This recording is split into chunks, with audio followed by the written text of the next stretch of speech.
ಪ್ರಧಾನಿಯಾಗುವ ಯೋಗ್ಯತೆ ಮೋದಿಗೆ ಮಾತ್ರ ಇದೆ ಎಂದು ತಮಿಳುನಾಡು ಬಿಜೆಪಿ ಅಧ್ಯಕ್ಷ ಅಣ್ಣಾಮಲೈ ಹೇಳಿದ್ದಾರೆ.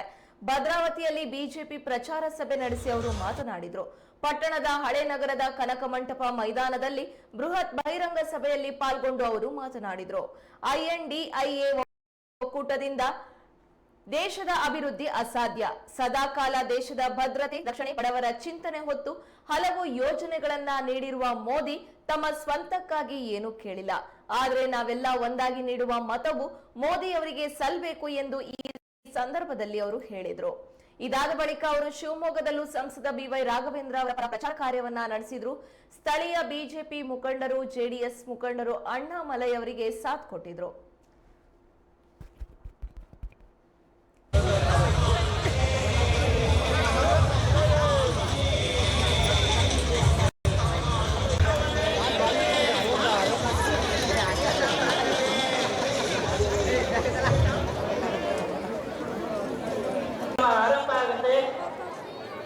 ಈಗಾಗಲೇ ತಮಿಳುನಾಡು ಅಧ್ಯಕ್ಷರಾಗಿರುವಂತಹ ಅಣ್ಣಾಮಲೈ ಅವರು ಭದ್ರಾವತಿಗೆ ಆಗಮಿಸಿದ್ದು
ತಮಿಳುನಾಡಿನ ಬಿಜೆಪಿಯ ಅಧ್ಯಕ್ಷರು, ಭಾವಿ ಸಂಸದರು ಸನ್ಮಾನ್ಯ ಅಣ್ಣಾಮಲೈ ಜನಸಾಗರದ ಮಧ್ಯೆ ಜನರ ಅಭಿಮಾನದಲ್ಲಿ ವೇದಿಕೆಯತ್ತ ಆಗಮಿಸ್ತಾ ಇದ್ದಾರೆ. ಭದ್ರಾವತಿಯಲ್ಲಿ ಹಬ್ಬದ ವಾತಾವರಣ. ಮಾತರಂ ಮಾತರಂ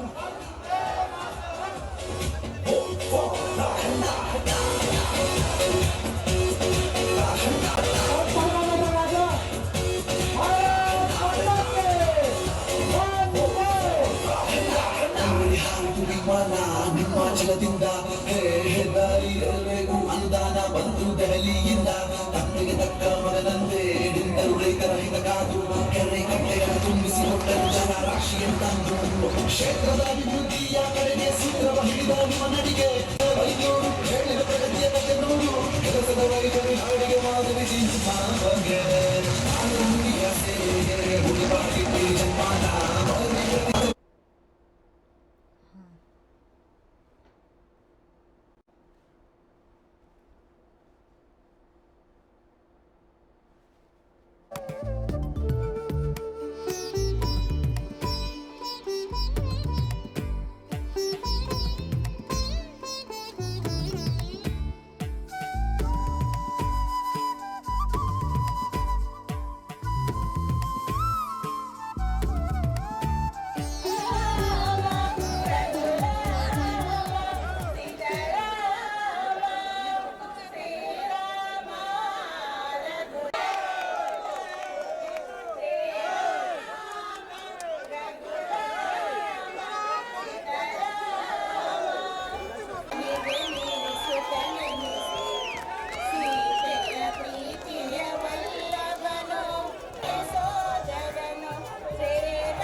ಸಾರ್ವಜನಿಕರು ಎಲ್ಲರೂ ಕೂಡ ಬಂದಿದ್ದೀರಾ. ನಿಮ್ಮಲ್ಲಿ ಒಂದು ಎರಡು ಮಾತ್ರ ಹೇಳಬೇಕು ನನಗೊಂದು ಆಸை ಇದೆ. இரண்டு விஷயங்களை இங்க இருக்கக்கூடிய தமிழ் சொந்தங்களுக்கு சொல்ல வேண்டும் என்பதற்காக இவ்வளவு தூரம் நான் வந்திருக்கின்றேன். நாம் இந்த தேர்தல் நடைபெறுவது தமிழில் ஒரு வார்த்தை சொல்லுவோம், இது நாடாளுமன்ற தேர்தல். நாட்டை ஆளக்கூடிய மன்றம் நாடாளுமன்றம், அதான் நாடாளுமன்ற தேர்தல். ನಾವಿಲ್ಲಿರುವುದು ಎಲ್ಲರೂ ಕೂಡ ಈ ಬಾರಿ ಪ್ರಧಾನ ಮಂತ್ರಿಯಾಗಿ ಯಾರು ಬರಬೇಕು ಅಂತ ಡಿಸೈಡ್ ಮಾಡಲಿಕ್ಕೋಸ್ಕರ ನಾವಿಲ್ಲಿ ಕೂತಿದ್ದೀವಿ. ಅದಕ್ಕೋಸ್ಕರ ಸಾಕಾರ ಕೊಡ್ಲಿಕ್ಕೋಸ್ಕರ ನಾವಿಲ್ಲಿ ಬಂದಿದ್ದೀವಿ. ನಮ್ಮ ಎಲ್ಲರ ಮನಸ್ಸಿನಲ್ಲಿ ಕೂಡ ಬಹಳ ಗಟ್ಟಿಯಾಗಿದೆ, ಪ್ರಧಾನ ಮಂತ್ರಿಯಾಗಿ ನಮ್ಮ ನರೇಂದ್ರ ಮೋದಿ ಸಾಹೇಬರವರು 3ನೇ ಬಾರಿ ಬರಬೇಕು. ಅದರಲ್ಲಿ ಯಾರಿಗೆ ಯಾವುದೇ ಒಂದು ಡಿಫರೆಂಟ್ ಆಫ್ ಒಪಿನಿಯನ್ ಇಲ್ಲ. ಕಾರಣ 10 ವರ್ಷ ಕೆಲಸ ಮಾಡಿರುವವರು ತಾವು ನೋಡುವಾಗ ಪ್ರಧಾನ ಮಂತ್ರಿ ಚೇರ್ನಲ್ಲಿ ಕೂರ್ಲಿಕ್ಕೆ ಒಂದು ಯೋಗ್ಯತೆ ಇರಬೇಕು, ಆ ಮನುಷ್ಯಕ್ಕೊಂದು ತಾಕತ್ತು ಇರಬೇಕು. ಇದೇದೋ ಒಂದು ಸ್ಕೂಲ್ದಲ್ಲಿ ಆಟ ಆಡುವ LKG UKG ಮಕ್ಕಳು ಕೆಲಸ ಇಲ್ಲ. ಇವತ್ತು ಇಂಡಿಯಾ ಅಲಯನ್ಸ್ ನೋಡುವಾಗ ಅವರೆಲ್ಲರೂ ಕೂಡ ಪ್ರಧಾನ ಮಂತ್ರಿ ಆಸೆ ಇದೆ. ಆಸೆ ಯಾರಿಗೆ ಎಲ್ಲರಿಗಿದೆ. ಲಲ್ಲೂ ಪ್ರಸಾದ್ ಯಾದವ್ ಅವರು ಪ್ರಧಾನ ಮಂತ್ರಿ ಆಗಬೇಕು, ಫರೂಕ್ ಅಬ್ದುಲ್ಲಾ ಅವರು ಪ್ರಧಾನ ಮಂತ್ರಿ ಆಗಬೇಕು, ಮಮತಾ ಬ್ಯಾನರ್ಜಿ ಅವರು ಪ್ರಧಾನ ಮಂತ್ರಿ ಆಗಬೇಕು, ರಾಹುಲ್ ಗಾಂಧಿ ಅವರು ಕಳೆದ 20 ವರ್ಷ ಪ್ರಧಾನ ಮಂತ್ರಿ ಆಗಬೇಕು ಆಸೆ ಇದೆ, ತಮಿಳುನಾಡಿನಲ್ಲಿ ಸ್ಟಾಲಿನ್ ಅವ್ರಿಗೆ ಆಸೆ ಇದೆ. ಇಷ್ಟು ಜನಕ್ಕೂ ಪ್ರಧಾನ ಮಂತ್ರಿ ಆಗಬೇಕನ್ನ ಆಸೆ ಇದೆ. ಇದರಲ್ಲಿ ಕನ್ಫ್ಯೂಷನ್ ಏನಾಗ್ತಾ ಇದೆ, நம்ம ஊரில் சொல்லுவாங்க ஒரு செம்பரி ஆடு 10 செம்பரி ஆட்டை ஒன்றா வச்சிங்கன்னா அது கூட 3 நாளில் தன்னுடைய தலைவன் யார் என்று ஒரு ஆடு கண்டுபிடித்து விடும். ஆனால் 8 மாதமாக இந்தி கூட்டணியினுடைய தலைவர் யார் என்று தெரியவில்லை. 8 ತಿಂಗಳಾಗಿ ಹುಡುಕ್ತಾ ಇದ್ದಾರೆ. ಕೌನ್ ಬನೇಗಾ ಕ್ರೋರ್ಪತಿ ಒಂದು ಹೆಸರಿತ್ತು, ಇವಾಗ ಇಂಡಿಯಾ ಅಲಯನ್ಸ್ ಹೆಸರೇನು ಕೌನ್ ಬನೇಗಾ ಪ್ರಧಾನ ಮಂತ್ರಿ. ಆ ಥರ 8 ತಿಂಗಳು ಹುಡುಕ್ತಾವೇ ಇದ್ದಾರೆ. ಒಂದು ಫೇಸ್ ಎಲೆಕ್ಷನ್ ಆಯಿತು Tamil Nadu April 19, India alliance Pradhan Mantri ಯಾರು ಗೊತ್ತಿಲ್ಲ. ಇವತ್ತು ಕರ್ನಾಟಕದಲ್ಲಿ ಅರ್ಧ ಸೀಟು 14 ಸೀಟು ಲಾಸ್ಟ್ ಡೇ ಕ್ಯಾಂಪೈನಿಂಗ್. ನಾಡಿತ್ತು 2ನೇ ಫೇಸ್ ಎಲೆಕ್ಷನ್. ಇವಾಗಲೂ ಜನರಿಗೆ ಗೊತ್ತಿಲ್ಲ ಯಾರು ಪ್ರಧಾನ ಮಂತ್ರಿ. ಮೇ 7ನೇ ತಾರೀಕು 3ನೇ ಫೇಸ್ ಎಲೆಕ್ಷನ್. ಕರ್ನಾಟಕದಲ್ಲಿ ಮತ್ತೊಮ್ಮೆ 14 ಸೀಟ್ ಇದೆ. ಆವಾಗ ಕೂಡ ನಮಗೆ ಗೊತ್ತಿರಲಿಕ್ಕೆ ಸಾಧ್ಯತೆ ಇಲ್ಲ ಪ್ರಧಾನ ಮಂತ್ರಿ ಯಾರು. ಅದಕ್ಕೆ ನಾವೆಲ್ಲರೂ ಕೂಡ ಬಹಳ ಗಟ್ಟಿಯಾಗಿ ನಿಲ್ಬೇಕು. ಈ ದೇಶಕ್ಕೂ ಪ್ರಧಾನ ಮಂತ್ರಿ ಬಹಳ ಮುಖ್ಯ. ಪ್ರಧಾನ ಮಂತ್ರಿ ಯಾವ ವ್ಯಕ್ತಿ ನಮ್ಮೆಲ್ಲರೂ ಕೂಡ ಗೊತ್ತಿರಬೇಕು. ಆ ವ್ಯಕ್ತಿ ಪ್ಲಸ್ ಏನು ಮೈನಸ್ ಏನು ನಮಗೆ ಗೊತ್ತಿರಬೇಕು. 10 ವರ್ಷವಾಗಿ ಪ್ರಧಾನ ಮಂತ್ರಿ ಇರುವ ಮೋದಿ ಅವರು ಮತ್ತೊಮ್ಮೆ 5 ವರ್ಷ ಕೊಡ್ಲಿಕ್ಕೆ ನಾವೆಲ್ಲರೂ ಕೂಡ ತಯಾರಾಗಿದ್ದೀವಿ. ಮೋದಿ ಅವರಿಗೆ ಮುಂಚೆ ಯಾವುದೇ ದೊಡ್ಡ ಲೀಡರ್ ನಮ್ಮ ದೇಶದಲ್ಲಿ ಇಲ್ಲ. 2014ನಲ್ಲಿ ನ್ಯಾಷನಲ್ ಲೀಡರ್ ಆಗಿ ಮೋದಿಜಿ ಅವರು ಪ್ರಧಾನ ಮಂತ್ರಿ ಆಗಿದ್ರು. 2024ನಲ್ಲಿ ಇಂಟರ್ನ್ಯಾಷನಲ್ ಲೀಡರ್ ಆಗಿ ನಮ್ಮ ಮುಂಚೆ ಮೋದಿಜಿ ಅವರು ಇದ್ದಾರೆ. ಇಡೀ ಪ್ರಪಂಚದಲ್ಲಿ ಒಂದು ಮನುಷ್ಯ 76% ಅಪ್ರೂವಲ್ ರೇಟಿಂಗ್ ಇದೆ. ಎಲ್ಲರೂ ಕೂಡ ಒಂದು ದೇಶದಲ್ಲಿ ಒಂದು ಪ್ರಧಾನ ಮಂತ್ರಿಗೆ ಮರ್ಯಾದೆ ಕೊಡ್ತಾರನ್ನ ಅದು ನಮ್ಮ ಪ್ರಧಾನ ಮಂತ್ರಿ ನರೇಂದ್ರ ಮೋದಿ ಅವರು ಮಾತ್ರ. ಅದಕ್ಕೆ ತಮ್ಮೆಲ್ಲರಲ್ಲಿ ಕೂಡ ವಿನಂತಿ ಮಾಡ್ತೀನಿ. ಶಿವಮೊಗ್ಗದಲ್ಲಿ ನಾವು ನೋಡ್ತಾ ಇದ್ವಿ, ಕೆಲವು ದೊಡ್ಡವರು ಪಾರ್ಟಿದಲ್ಲಿ ತುಂಬ ವರ್ಷ ಕೆಲಸ ಮಾಡಿದವರು, ಅವ್ರಿಗೆಲ್ಲ ಸಣ್ಣ ಪುಟ್ಟ ಕೋಪ ಇದೆ. ಅವರೆಲ್ಲ ಕೂಡ ನಾನು ಕಂಟೆಸ್ಟ್ ಮಾಡ್ತಾ ಇದ್ದಾರೆ. ಅವ್ರ ಬಗ್ಗೆ ನಾನು ತಪ್ಪಾಗಿ ಏನು ಹೇಳ್ತಾ ಇಲ್ಲ. ಬಟ್ ನಾವು ಅರ್ಥ ಮಾಡಿಕೊಳ್ಬೇಕು, ನಾವು ಮಾಡುವ ಒಂದೊಂದು ಓಟು மோடி அவருக்கு சேரಬೇಕು. நீங்கள் உங்களால் கூட நான் வைக்கக்கூடிய அன்பார்ந்த வேண்டுகோள், நாம் போடக்கூடிய ஒரு வாக்கும் கூட அது மோடி அவர்களுக்கு செலுத்தக்கூடிய ஓட்டு. அதனால் அன்பார்ந்த சகோதர சகோதரிகளே, இங்கே அண்ணே ராகவேந்திர அவர்களுக்கு நீங்கள் செலுத்தக்கூடிய வாக்கு என்பது மோடி அவர்களை சென்றடையக்கூடிய வாக்கு. ನಾವು ಬಹಳ ಕ್ಲಿಯರ್ ಆಗಿ ಅರ್ಥ ಮಾಡಿಕೊಳ್ಬೇಕು.